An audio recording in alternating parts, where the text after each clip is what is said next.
So thinking about these three different types of forms for quadratics, here's factored form, here's vertex form, and here's just standard form. Remember, each of these forms have their own advantages.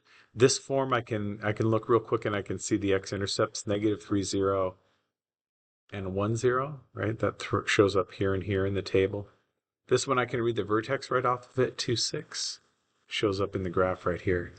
This one, I can read the y-intercept. When x is 0, they'll 0 out, and y is 5, so that shows up right there. So I just kind of have these different forms that are advantageous to me in different ways. They give me different pieces of information.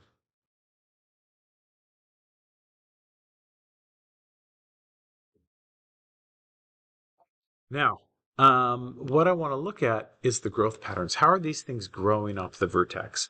And here's what I mean. I'm just going to let x be just always changing by 1. So just +1 to each x, or -1. So notice if I go over 1, my y goes up 1.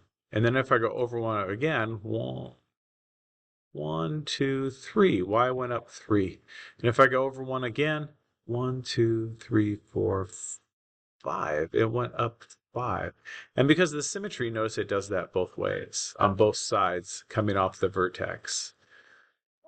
What do you guess? What do you think the next growth would be? Well, let's see. It looks on this one like it's +1, +3, +5. Yeah, I hear you. Yeah, +7. Absolutely.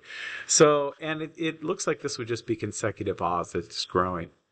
You know, and that makes sense to me because it's curving upwards, right? The growth is growing. Let's see what happens here with this one. Let's find that vertex again. Now, looking at this table, it looks like the vertex is right here. Do you see how the y's fold up on that? Well, let's see. These are +1.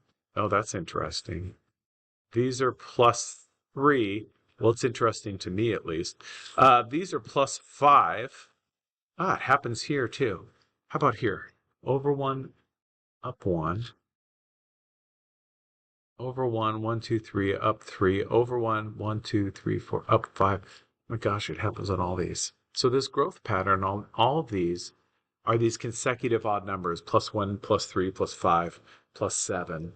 Now, if you'll notice on all of these, this x squared is like multiplied by 1, right? There's no extra multiplication going on out here.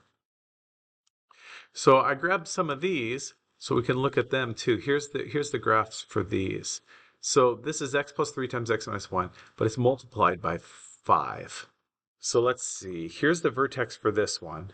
Let's see how this one is growing. This is going up 5 in both directions, and then up 15, and then up 25. So +5, +15, +25.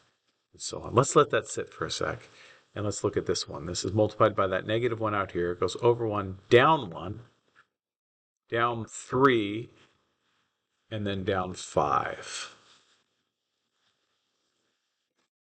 And so on. Okay, how about this one? This one has this multiplication. The x squared is multiplied by 3. Let's see what it does. It goes over 1, 1, 2, 3, up 3. Over 1, 1, 2, 3, 4, 5, 6, 7, 8, 9. Up 9. And just so you know, the next one is +15. Move up like that. What is going on here?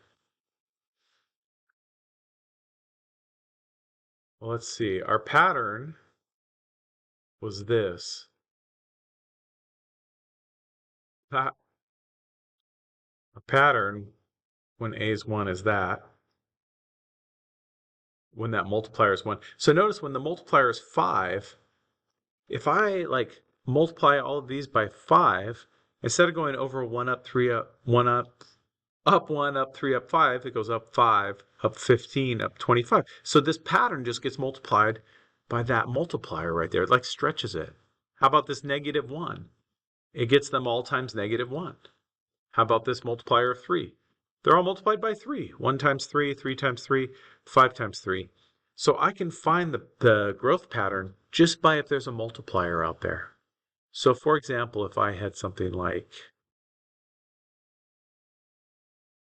that, I can take advantage of a couple things that I know. I know the vertex is at 7, 4, and I know the growth pattern here. Well, the growth pattern is usually those consecutive odd numbers, right? Plus 1, plus 3, plus 5, plus 7. Well, since it's multiplied by 2, they're all doubled. So it would be plus 2, plus 6, plus 10, plus 14. Great. So if I start at 7, 4, I know this will go over 1 and then up 2. So this would be the 0.86, or back 1, up 2. So this would be the 0.66. And then from there, the next step would be over 1, up 6. So this would be the 0.9 over 1, and up 6 from 6 would be 12. Or back 6 would get me to 5, back from 6 would get me to 5, 12, and so on. So if I know that growth factor and the vertex, it's pretty easy for me to sketch a graph of this.